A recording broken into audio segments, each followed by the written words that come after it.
नमस्कार। आओ मिलकर सीखे चैनल पर आपका हार्दिक स्वागत है। इस वीडियो में हम कक्षा 8 रसायन विज्ञान की दैनिक पाठ योजना बनाना सीखेंगे, जो कि बीएड व बीएससी बीएड दोनों के लिए उपयोगी है।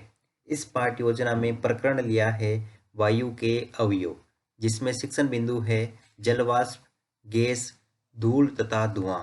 तो चलिए शुरू करते हैं। सर्वप्रथम लिखेंगे विद्यालय का नाम जहां आप ये लेसन प्रस्तुत करेंगे। कक्षा 8 विषय रसायन विज्ञान, प्रकरण का नाम वायु के अवयव। यहाँ पर दिनांक, कालांश, समयावधि 30 मिनट। फिर दोस्तों एक टेबल ड्रॉ करके एक तरफ लिखेंगे शिक्षण उद्देश्य, दूसरी तरफ अपेक्षित व्यवहारगत परिवर्तन। शिक्षण उद्देश्य में पहला लिखेंगे ज्ञानात्मक। इसमें लिखना है छात्र वायु के अवयवों से संबंधित तथ्यों का प्रत्यय स्मरण कर सकेंगे। छात्र वायु के अवयवों से संबंधित तथ्यों का प्रत्याभिज्ञान कर सकेंगे। अवबोधात्मक, छात्र वायु के अवयवों से संबंधित तथ्यों की व्याख्या कर सकेंगे। छात्र वायु के अवयवों के महत्व को समझ सकेंगे। ज्ञानोपयोग, छात्र वायु के अवयवों से संबंधित ज्ञान का प्रयोग उच्च अध्ययन में कर सकेंगे। छात्र वायु के अवयवों से प्राप्त ज्ञान का दैनिक जीवन की नवीन परिस्थितियों में उपयोग कर सकेंगे। कौशल, छात्र वायु के अवयवों से संबंधित तथ्यों की जानकारी प्राप्त कर सकेंगे। छात्र वायु के अवयवों को चार्ट द्वारा प्रदर्शित कर सकेंगे। अभिरुचि, छात्र वायु के अवयवों के विषय में जानने में रुचि ले सकेंगे। छात्र वायु के अवयवों से संबंधित तथ्यों के विषय में विचार विमर्श करने में रुचि ले सकेंगे। फिर है 6 पॉइंट अभिवर्ती, जिसमें लिखेंगे छात्र वायु के अवयवों के प्रति सकारात्मक दृष्टिकोण उत्पन्न कर सकेंगे। शिक्षण सहायक सामग्री, लपेट फलक, श्यामपट्ट, चौक, डस्टर, संकेतक एवं अन्य कक्षापयोगी शिक्षण सहायक सामग्री। पूर्व ज्ञान, छात्र वायु के अवयवों के विषय में सामान्य जानकारी रखते हैं। प्रस्तावना प्रश्न, जिसमें टेबल ड्रॉ करके लिखेंगे छात्राध्यापक क्रियाएं, विद्यार्थी क्रियाएं। अगर आप छात्राध्यापिका है तो जहां पर भी छात्राध्यापक लिखा है उसकी जगह छात्राध्यापिका लिखेंगे। इसमें फर्स्ट क्वेश्चन है पौधे भोजन बनाने हेतु किस गैस का उपयोग करते हैं? Carbon dioxide. कार्बन डाइऑक्साइड पौधे कहाँ से प्राप्त करते हैं? तो लिखेंगे वायुमंडल से। वायुमंडल में क्या उपस्थित होती है? वायु। वायु में कौन कौन से अवयव उपस्थित होते हैं? समस्यात्मक प्रश्न। उद्देश्य कथन में लिखेंगे आज हम वायु के अवयवों के विषय में विस्तार पूर्वक अध्ययन करेंगे। फिर है प्रस्तुतिकरण, जिसमें टेबल ड्रॉ करके लिखेंगे शिक्षण बिंदु, छात्राध्यापक क्रियाएं, विद्यार्थी क्रियाएं, विधि पर विधि, श्यामपट्ट सार। शिक्षण बिंदु में पहला लिखेंगे वायु के अवयव जलवाष्प। विकासात्मक प्रश्न में फर्स्ट क्वेश्चन, बर्फ को गिलास में डालकर थोड़ी देर वायु में रखने पर क्या होता है?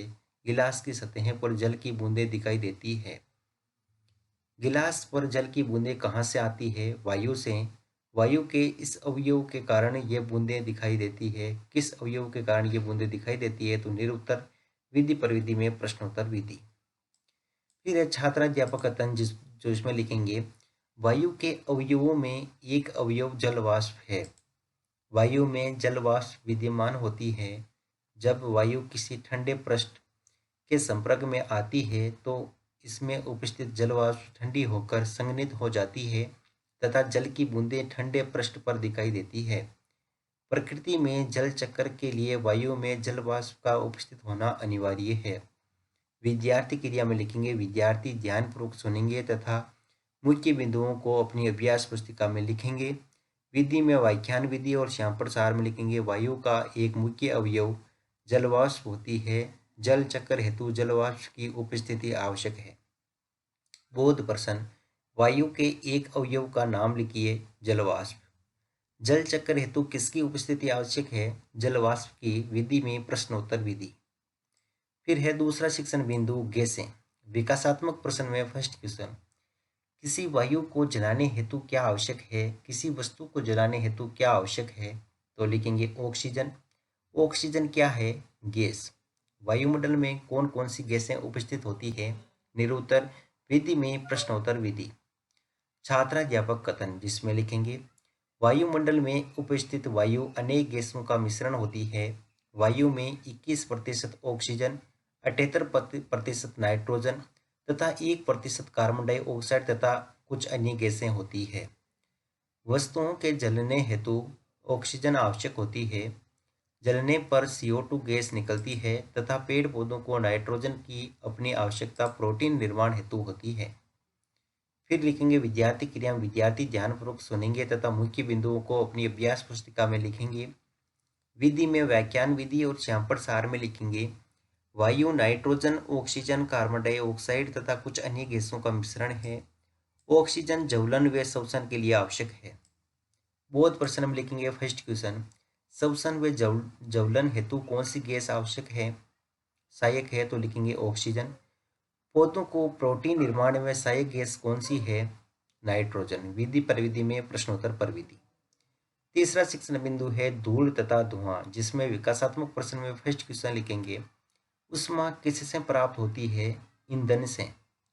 ईंधन के जलने से क्या उत्पन्न होता है, धुआं। धुएं में क्या उपस्थित होते हैं, निरुत्तर। विधि में लिखेंगे प्रश्नोत्तर परिविधि। फिर है छात्र अध्यापक कथन, जिसमें लिखेंगे वायु में धूल के कण सदैव उपस्थित रहते हैं। वायु में धूल के कण समय तथा स्थान के साथ बदलते रहते हैं। ईंधन तथा पदार्थों के जलने से धुआं भी उत्पन्न होता है। धुएं में कुछ गैसें व सूक्ष्म धूल कण होते हैं जो प्रायः हानिकारक होते हैं।